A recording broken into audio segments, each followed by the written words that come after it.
Okay, hi. This is a video for week two that will go back a little bit and review week one and then do the introduction to week two. Um, you can see I'm not at home, I'm at a Starbucks, but hopefully the audio is okay because I tested it a moment ago and it seemed to not have too much background noise. Okay, so let's see, just a couple of housekeeping things. Um, the class is big, but we got off to a good start this week with our post. I'll say that I'll be posting a new scorecard that will include Pam Johnson. She's a local physician and she's joining the course. You saw her initial post in discussion forum one. Okay, welcome, Pam. Uh, Secondly, I just noticed that there were a couple of messages for me this week. I'll dare say that the messages are not a reliable way of getting to me. Um, so if you have a time-sensitive issue, please give me that call, right? The phone number is 413-237-7475. Okay? Um, Okay, so just one last thing about the class being relatively large. Um, that sometimes leads students to uh, kind of take a simple way out of participating, and that is they'll read just a couple of initial posts from their fellow students and reply to them. And with their initial post and the reply to two students, well, then they've met the minimum requirements for the course. Um, I would really suggest that you read more than just a couple of posts from your fellow students. Why? Because you'll notice that in this course, I've purposely designed the discussion forum questions not to be a simple, please recount for me what so-and-so says on page so-and-so about so-and-so topic.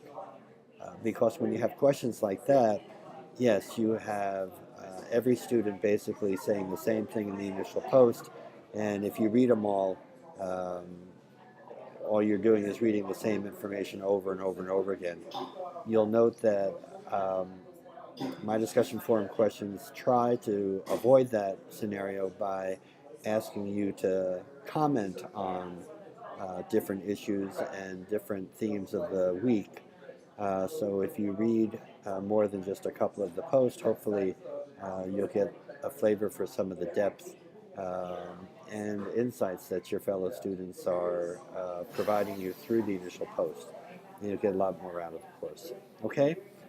All right, so very quickly, week one. Um, yeah.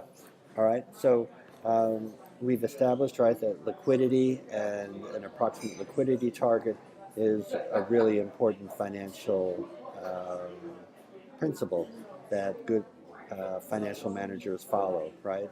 Just like in our private lives, we don't want to be living from hand to mouth. We want to have a little bit of cash on the side, and certainly that's so that we can routinely pay our bills, but it's also so that we can, one, weather the financial storm when it comes, not if it comes, but when it comes, and secondly, so that we can pursue opportunities that come our way without having to first go to a funder and uh, get approval for the monies that we'll need in order to pursue that opportunity.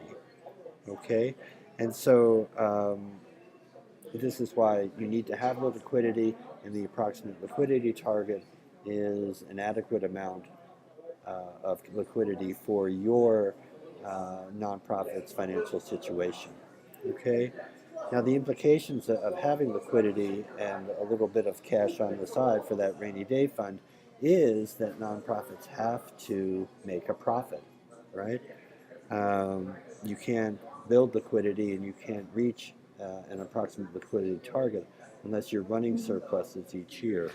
And so a sound financial or a sound financial strategy for a nonprofit is for the nonprofit to figure out how they are going to run surpluses, how they're going to make profits, and thereby have unrestricted income at the end of the year.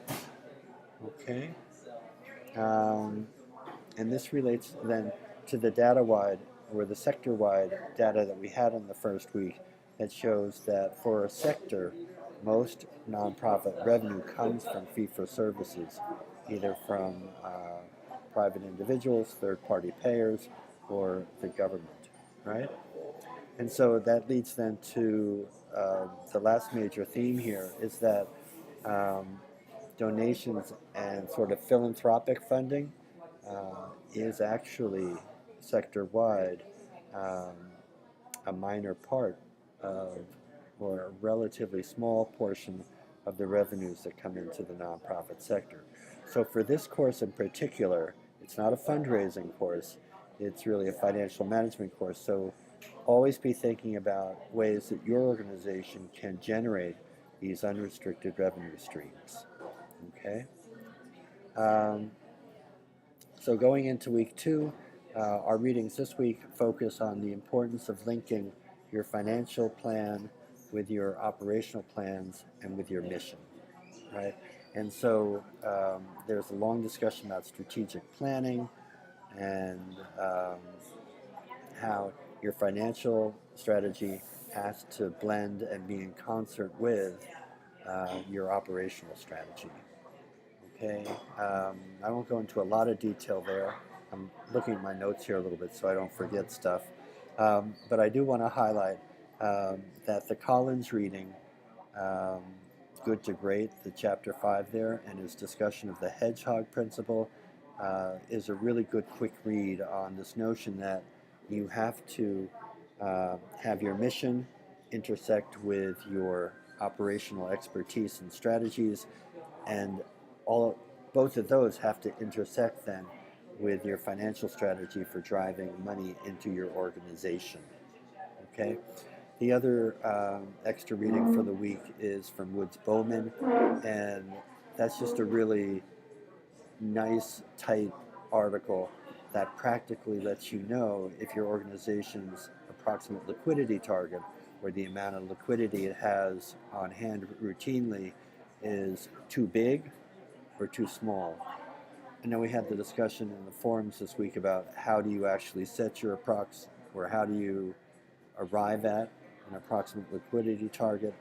And later in the course, Zietlow, the main book there, goes into a technical discussion of how you can calculate an approximate liquidity target. But at this point in the course, I think Bowman's pretty practical, back of the envelope calculation of what your liquidity target should be is more appropriate and probably in the long run more useful to you. Okay, I think that's it for now.